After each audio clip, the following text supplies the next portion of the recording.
Hello and welcome back to Bits and Bobs. Today's video is all about the Great Recoinage of 1817, a famous coinage event in the history of British coins. Now, towards the end of the reign of King George III, the coinage in the UK was in a terrible state. While some coins circulating were legal government tender, others were not. There were many bank tokens in circulation, as there simply was not enough British tender to be used, with the government even counterstamping for some foreign coins and bringing them into the use of circulation, as for some reason the British were very lacking in this period and just couldn't keep up with making their own coins, despite the strength and financial success across the world.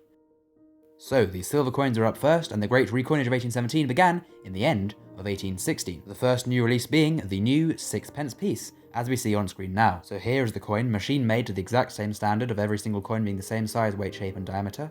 We have to the obverse here a portrait of King George III. We have a right-facing bust of the king. He's wearing a laureate wreath crown in his hair, and the date of 1816 below him with the legend either side.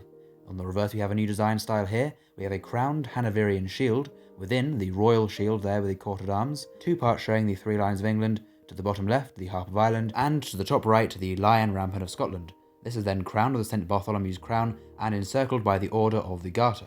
A very nice design indeed, minted out of sterling silver and produced in a high enough quantity to be used straight away in circulation, scrapping the other sixpences and other funny money of similar values. The sixpence piece was now a low value coin to be used in circulation. It has a weight of 2.83 grams and a diameter, also very small, of 19 millimeters. And that changed not at all for the next 150 years as it was used in circulation up till 1967 with the same specifications, although of course the design changed many times. The only difference being in 1920 and afterwards there were 50% silver, and then in 1947 and afterwards there were no longer silver at all, but the weight remained the same. Now then, the next coin is this one here, and you may well recognise the design. The same design was used on this new coin, with both obverse and reverse being the same, but this is the shilling coin worth 12 pence, so it is therefore double the weight of the sixpence at 5.65 grams and a bit bigger at 23 millimeters for the diameter. Once again, the recoinage was a success, with the same design specifications being used up until 1966, the final year shillings were made for circulation, still staying the same weight and diameter, even though the composition changed again from 50% to copper and nickel. No florins were released that year, as they were a later coin, released in the reign of Queen Victoria, first in 1849. The next denomination was the half crown, as we see here, a truly beautiful design on both sides. To the left we see the bullhead portrait of George III, with laureate in hair and date below, and then we have the reverse design here, a true beauty. Once again, a crowned Hanoverian shield within a more rounded shaped royal shield there, with the four parts as I said before, the two with the three lions of England, the lion rampant of Scotland, and the harp of Ireland. This is then encircled by the Royal Order of the Garter once again, and then outside of that is more roses and ribbons we can see there, and a nice pattern around the coin, roses and ribbons. Then this is all crowned with a lovely portrait of St. Edward's crown at the top, and the legend either side of that, Britanniam Rex Fid Def, King of Britain, Defender of the Faith, with a portrait of St. George slaying the dragon there at the bottom of the coin we can see, adding even more detail to an already lovely and gorgeous design filled with detail and design features. So the new coin was a success in terms of design. The half crown weighed 14.14 grams, so just over half of an ounce, quite a large coin, with a diameter of 32 millimeters, so quite a large coin again, although it is smaller than its previous counterparts of half crowns, which were even bigger. As with the smaller denominations, the half crown stood the test of time, remaining the same weight and diameter until 1967, and of course staying the same weight and diameter throughout the changes of composition in the years mentioned before. That was the changes to silver coins in 1816, and a lot of the old outdated coins, such as the old Queen Anne coins and James II coins that were still legal tender and still having to be used, were also got rid of and demonetized, as were some tokens and foreign coins as well. Now then, moving on to the gold coins, this took place in 1817, there was a gold coin recoinage as part of the Great Recoinage. So the gold coins, such as the guinea denominated coins, so the quarter guinea there, the full guinea here, all the guinea coins were demonetized and replaced with the gold sovereign, brought back from being a hammered coin now to a more modern style coin, machine milled, with a standardized weight, shape, diameter and composition. The design to the left is the portrait of King George III, a slightly different one to the ones on the silver coins, but still with a laureate in his hair and facing to the right. A legend surrounds him and the date 1817 below. Then to the reverse, a very notable and recognizable design. We have here the first time St. George and the dragon appear on the gold sovereign. The coin has a weight of 7.98 grams set by law and a diameter of 22.05 millimeters, again set by law to these specifications. These are still being used today for the 2023 sovereign range, and as well still having the Benedetto Pesciucci design of St. George slaying the dragon there on the reverse of the coin.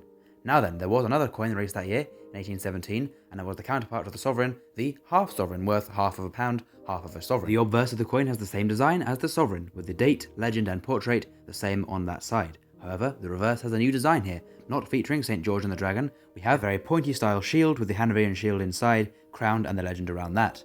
Now this coin has a weight of 3.99 grams, that is half the weight of the gold sovereign, and a diameter of 19.3 millimeters, so a similar diameter, but it makes it a thinner coin.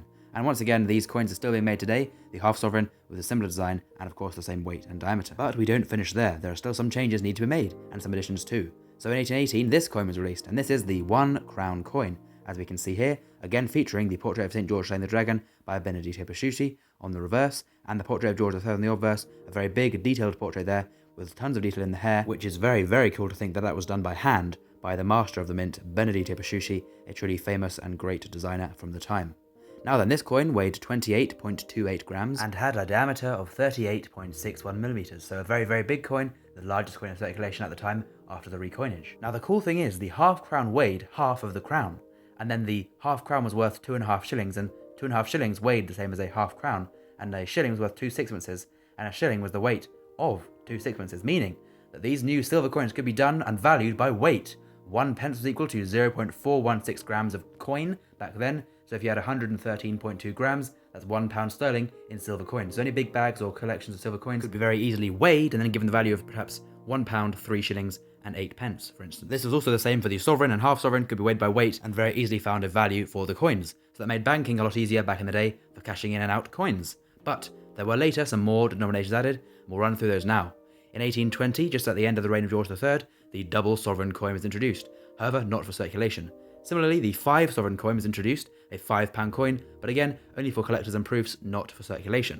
In 1834, now in the reign of William IV, the 3 pence coin or threepenny bit was introduced. Had the same design, weight, style and everything as the same as the Maundy coins, now just in circulation. The Maundy coins have been the basis for the weight of all the new circulating coins, so a Maundy 3 pence and now a circulating 3 pence had the weight of half of a 6 pence, and so could still be weighed in with the other silver coins, as could the 4 pence or the groat coin. Released towards the end of the reign of William IV, this new denomination of 4 pence was also part of the weighing sort of scheme, as it weighed 1/3 of a shilling, and therefore, 4 times 3, 12 for a shilling.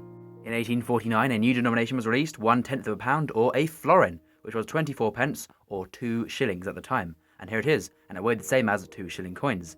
It was later resized to this design and style, but only changed size, not weight, and so, as I say, can still be weighed in with all these silver coins. And so there we go. The 1817 recoinage set the standard for the next 150 years of coinage. No changes happened to any of these sizes of coins, they remain the same to their last, being very useful coins to use until decimalisation. And now then, the only outlier to this is the copper and bronze coinage, as we see here, but that is for another video, and another recoinage. The 1860 bronze recoinage can be a video we make in the future, so comment down below if you'd like to see that. And as well, while you're down there, please subscribe to the channel if you've enjoyed today's video and learned something new. Thank you very much for watching to the very end, we appreciate that very much, and we'll see you soon for more coins on the channel in the future. Bye!